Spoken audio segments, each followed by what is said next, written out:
Hello friends, it's Dave here from SaveDex, bringing to you my thoughts on Hyrule Warriors Age of Calamity. I have played through all of the story mode, but I haven't done everything 100% yet. I intend to do my best with it though. I will not be revealing any story spoilers here, but I will mention a few unlockable characters you may not know about, but nothing more than that.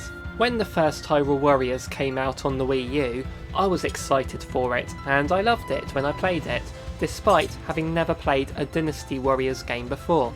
I just loved the hack and slash gameplay, destroying hundreds and thousands of enemies, doing fancy special moves, and just feeling powerful. My friend did ask me if this will make me get into the Dynasty Warriors series, to which I said, no. The big appeal for me is all of the Zelda fan service, and from what I heard, the gameplay is similar across the Dynasty Warriors series, so why would I buy more games the same as this one when I've got one that has all of the Zelda fan service in? Hyrule Warriors is the only Warriors game I will ever buy. Well, until Definitive Edition came out on the Switch, but that's it, that's all I will ever get, definitely. Oh, they must have heard me. They had to reveal a new Hyrule Warriors game, this time set in the world of Breath of the Wild, telling that story from 100 years ago. It was one of those magical Nintendo moments where its reveal came as a big surprise to me, but after a minute I just said, of course they're doing that, it makes so much sense to do that. What better way to show the story that sets up Breath of the Wild than in a Warriors style game? And the story itself is very good, I thought. Better than Breath of the Wild's in fact. Which I kinda guessed it would be going in, since Breath of the Wild was all about the exploration and discovering things about the world as you go along at your own pace. But here, the story drives the game forward. As I said, I won't spoil it for you, but I thought it was very intriguing, and the further it went on, the more invested I got, and it really did end on a strong note. As you would expect from this sort of game, you mostly run around the battlefield, mashing that Y button to take out a million foes at once. Hitting the X button will unleash a combo attack after a certain number of Y presses. B is your dodge, and A is to unleash a special attack when your meter fills up. You can also use runes in this game, which are the same as the ones you have in Breath of the Wild. When you encounter bigger enemies, these runes come in useful. Freezing them or throwing a bomb at them at the right time exposes their weak points, which you can then drain down their meter to unleash a powerful finishing attack. My favourite one was the Cryonis, which creates a block as they charge at you. The bigger enemies are ones you'd typically find in Breath of the Wild, such as the Hynux and the Wizrobes, and yes, those Lynels are here and they are just a massive pain and deserve to be slaughtered. Although the Guardians aren't too bad in this one.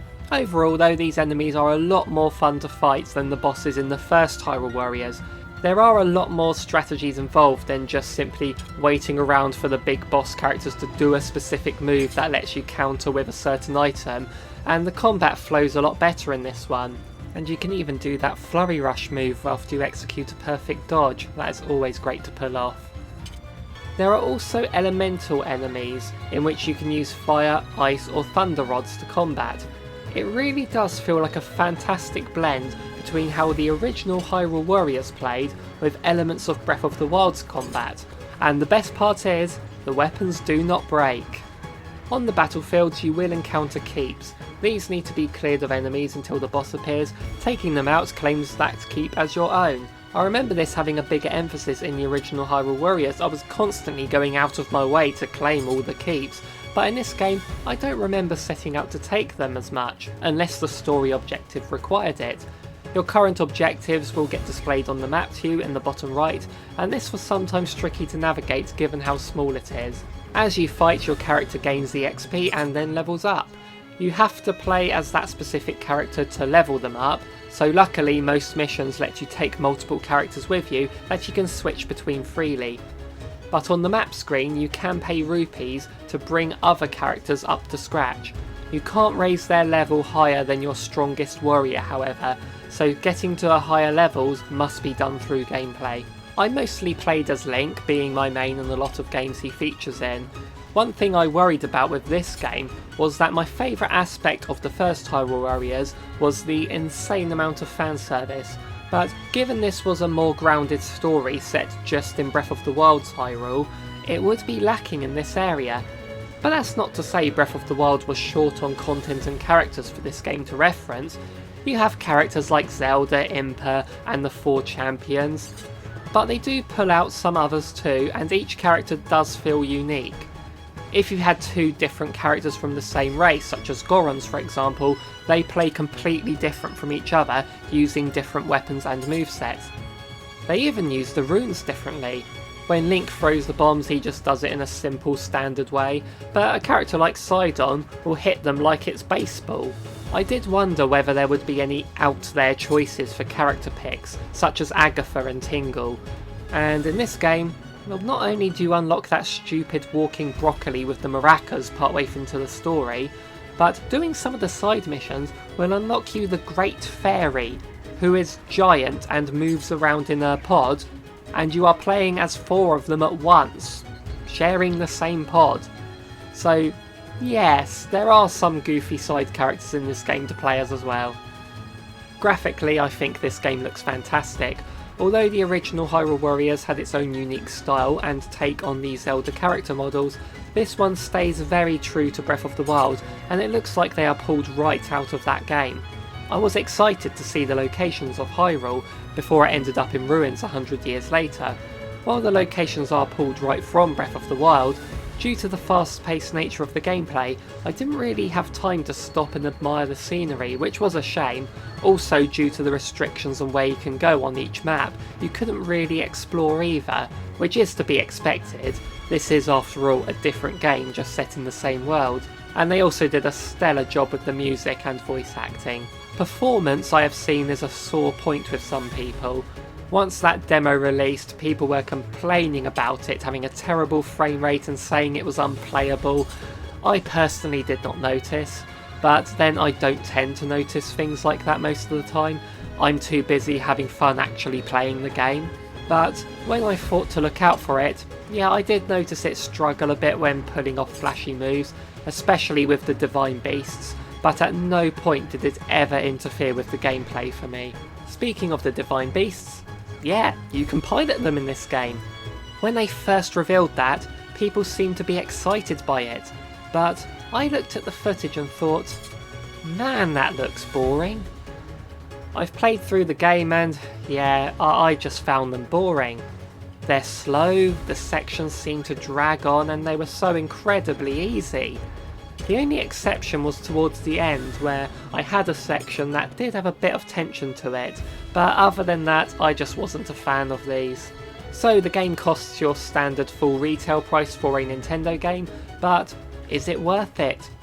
Personally I think yes, but let's break it down a bit. When I beat the story mode, my playtime was just over 26 hours. I did plan to power through it and do the side missions afterwards, but there were points where the story missions got really difficult that I had no choice but to abandon it and spend several hours grinding to level myself up. This is where I really got into what the game offers.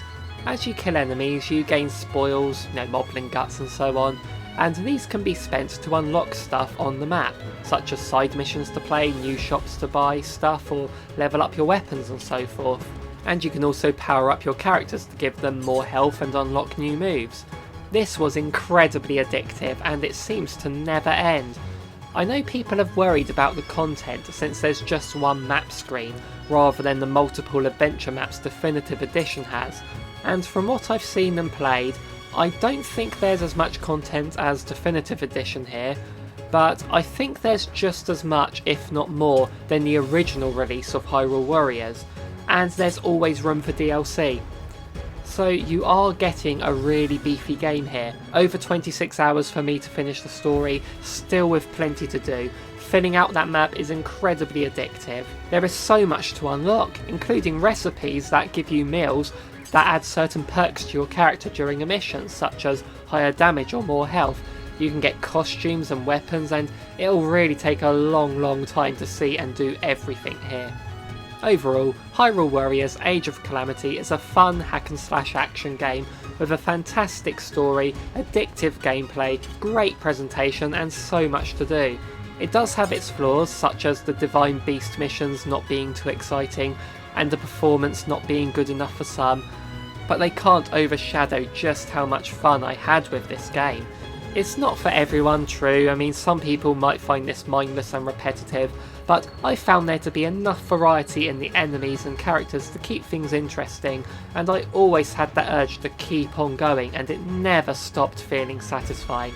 So that's what I thought of Hyrule Warriors Age of Calamity. I did love this game, true. What did you think of it? Let me know in the comments down below. Make sure you hit that like and subscribe button as well. Keep up with us in the future. And all I can say now is thank you all for watching, and I'll see you in the next one. Goodbye.